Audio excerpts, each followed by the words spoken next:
Hello friends, உங்கள் மலரக்கா. எங்கள் வீட்டில் இன்றைக்கி இறால் குழம்புன்னு கேள்விப்பட்டிருக்கீங்களா? மீன் நண்டு இறால் மூம்பில் அது மாதிரி இறால் குழம்பு. அந்த இறால் குழம்புல என்ன பண்ணுறோம், நல்ல எண்ணெயை நல்லா ஊற்றிட்டு கடுகு உளுந்தம்பருப்பு போட்டு வெந்தயம் போட்டு கடுகு உளுந்து வெந்தயம் வெங்காயம் பச்சை மிளகாய் ஒரு தக்காளி வெட்டி வச்சு கத்திரிக்காய் முருங்கைக்காய் தக்காளி போட்டு அதான் வைக்க போகிறேன்.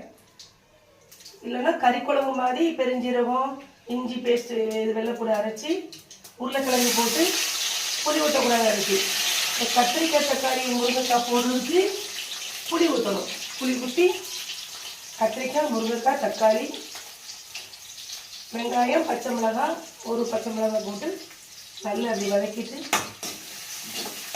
ஒரு கொஞ்சம் எண்ணெய் ஊற்றினா சூப்பராக இறால் வீட்டுக்கு வாசலில் வந்துச்சு ஒரு அக்கா.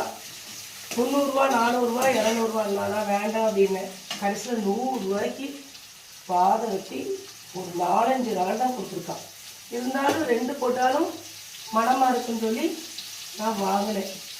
எல்லாம் எண்ணெயில் வதக்கணும்.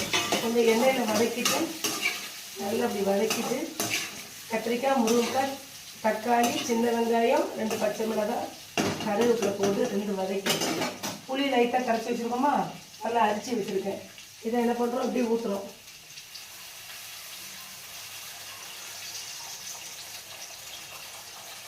புளியை ஊற்றிட்டு தேங்காய் அரைச்சி வச்சுருக்கோமா, இதை தேங்காய் சீரகம் ஒரு வெள்ளைப்பூடு சின்ன வெங்காயம் போட்டு அரைச்சி வச்சுருக்கோம். வச்சுட்டு இந்த வத்தப்பொடி மல்லிப்பொடி போட்டு கொதித்த பிறகு இறால் போடணும். உடனே போட வேண்டாம், கொஞ்சம் வெயில் காலம் உரப்பு கம்மியாகவே போடுங்க. எவ்வளோ கம்மியாக போட்டாலும் பையன் இப்போ வர வர குழம்பு உரப்பாக இருக்குன்னே சொல்கிறான். அம்மா குழம்பு உரப்பாக வைக்கிறாங்க அப்படின்னு. மற்றபடி மல்லிப்பொடி தேங்காய் சீரகம் 2 வெள்ளைப்பூடு கொஞ்சம் சின்ன வெங்காயம் போட்டு வைங்க, டேஸ்ட்டாக இருக்கும். மற்றபடி மல்லிப்பொடி கத்திரிக்காய் முருங்கைக்காய் தக்காளி இறால் இருந்தால் பார்த்தீங்களா, இப்படி போட்டு உப்பு கொஞ்சம். இது பீட்ரூட்டு பொரிச்சு வச்சுருக்கேன். இன்றைக்கி இறால் குழம்பு வச்சு பீட்ரூட்டு பொரிச்சு வச்சுட்டேன். முதலே பொரிச்சு வச்சுட்டேன். இறால் குழம்புக்கு பீட்ரூட்டு தாளித்து ஊற்றியாச்சா.